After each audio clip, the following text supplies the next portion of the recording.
Hey, what's up guys? Welcome to another pretty cool video where I wanted to talk about the LG X Charge. Now this device continues on the series from the LG Vault, and its main dedication is battery. So when you are in the market for something that has good amount of battery, then try to peek your eyes at this device, because this device is pretty cool even though it's pretty basic. What I mean by it being pretty basic is that it does not sport a biometric reader, as most people today would say that would be normal and standard with a smartphone. So that's something that you may frown upon when you take a look at the device, because it relies on either pin, pattern, or any of that sort of stuff. But design-wise, build quality, it looks pretty good for it being a budget device. It is all plastic build, so you're not going to be expecting any glass backs or anything like that. And the speaker placement is in the back of the device, so you have a little squawk box back there. You have your 13 megapixel camera on the back as well. Volume rockers on the side, well, on the left side, and then power button on the right side. So it doesn't have the traditional LG power button on the back.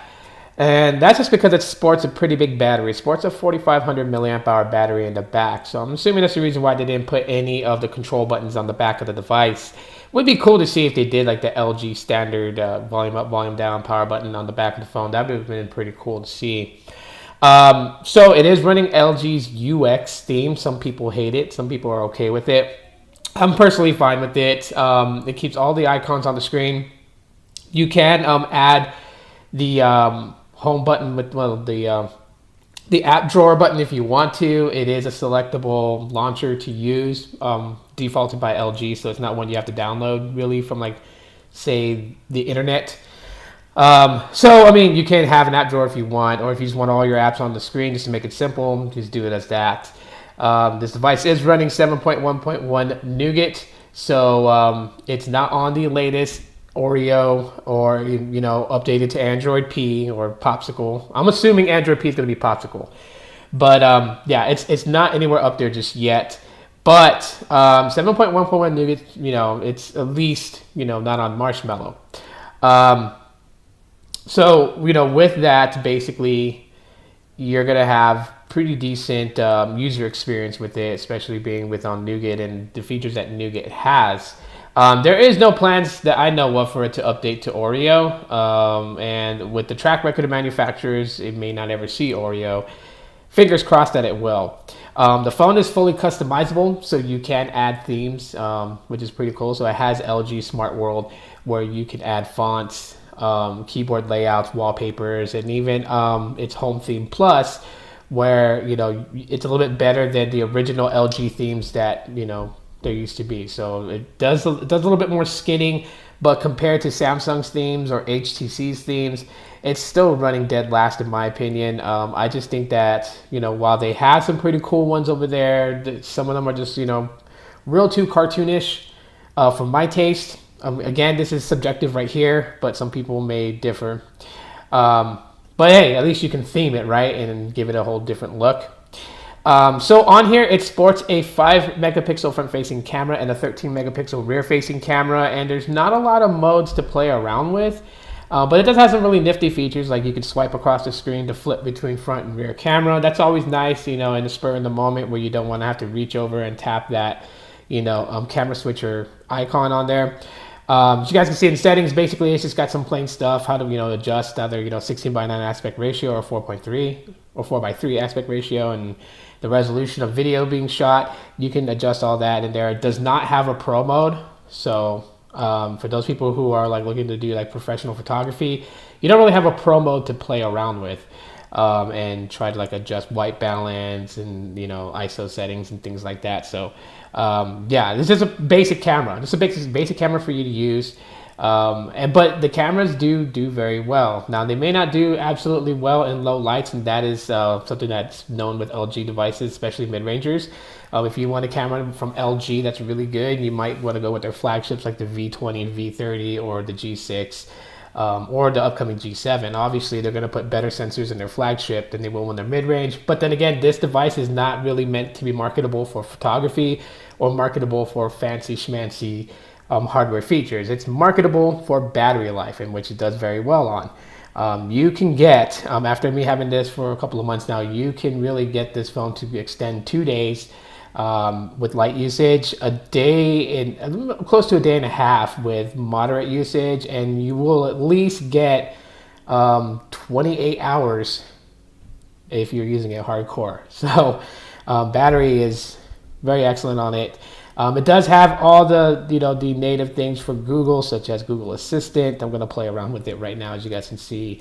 Just have a little bit of fun with it with the Easter eggs, like dual barrel roll, which is funny. It's funny when you tell, like, try it one time if you guys actually want to do it. Just open up Google Assistant and say dual barrel roll, and then listen to what she says.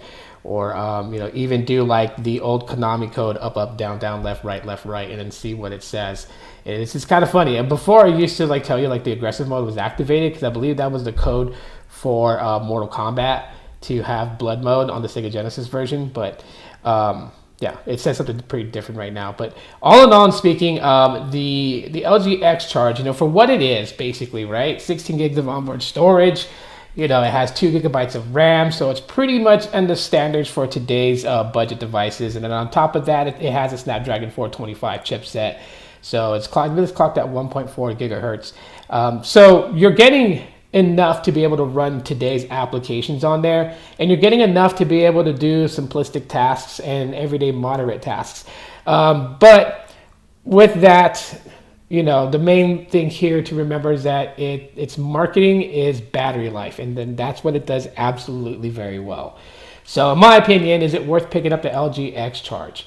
Well, if you are a modest person that does not need all the fancy stuff, is not going to be nitpicky about a fingerprint reader or a screen display, like the size of it, or any of that stuff. If you're looking to have a good phone, a phone that is going to run day-to-day tasks for you, a phone that is going to give you ample amount of power time to use the phone without having to connect it to a charger or look for a charging port, a phone that runs basic. If you're looking for something like that, then the LG X Charge could be one that you definitely want to take a look at. And even if you don't have Boost Mobile, they have the X Charge for Cricket. They have, I believe, an Amazon unlocked version, I think, if I'm not mistaken.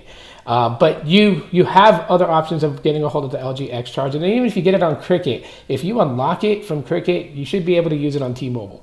So basically, you don't have to only just get it on Boost Mobile. But the one I have is the Boost Mobile variant, and it runs stellar. It runs absolutely good.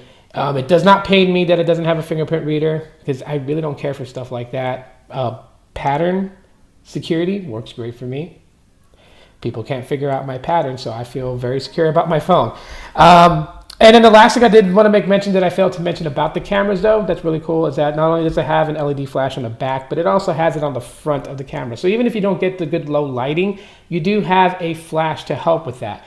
So while some cameras may do good at low lighting without the assistance of flash, this device has flash, so you can still get those good moments in the dark. So anyways, guys, that's pretty much it for this video. If you guys enjoyed it, drop a like to let me know. Hit that subscribe button if you have not subscribed, and if you did, I appreciate you subscribing. But you can also hit the bell option to be notified when I upload a video. And yeah, so now I'm going to get ready and jam out for the rest of the day. So shout out to everybody out there. Aloha, and talk to you guys later.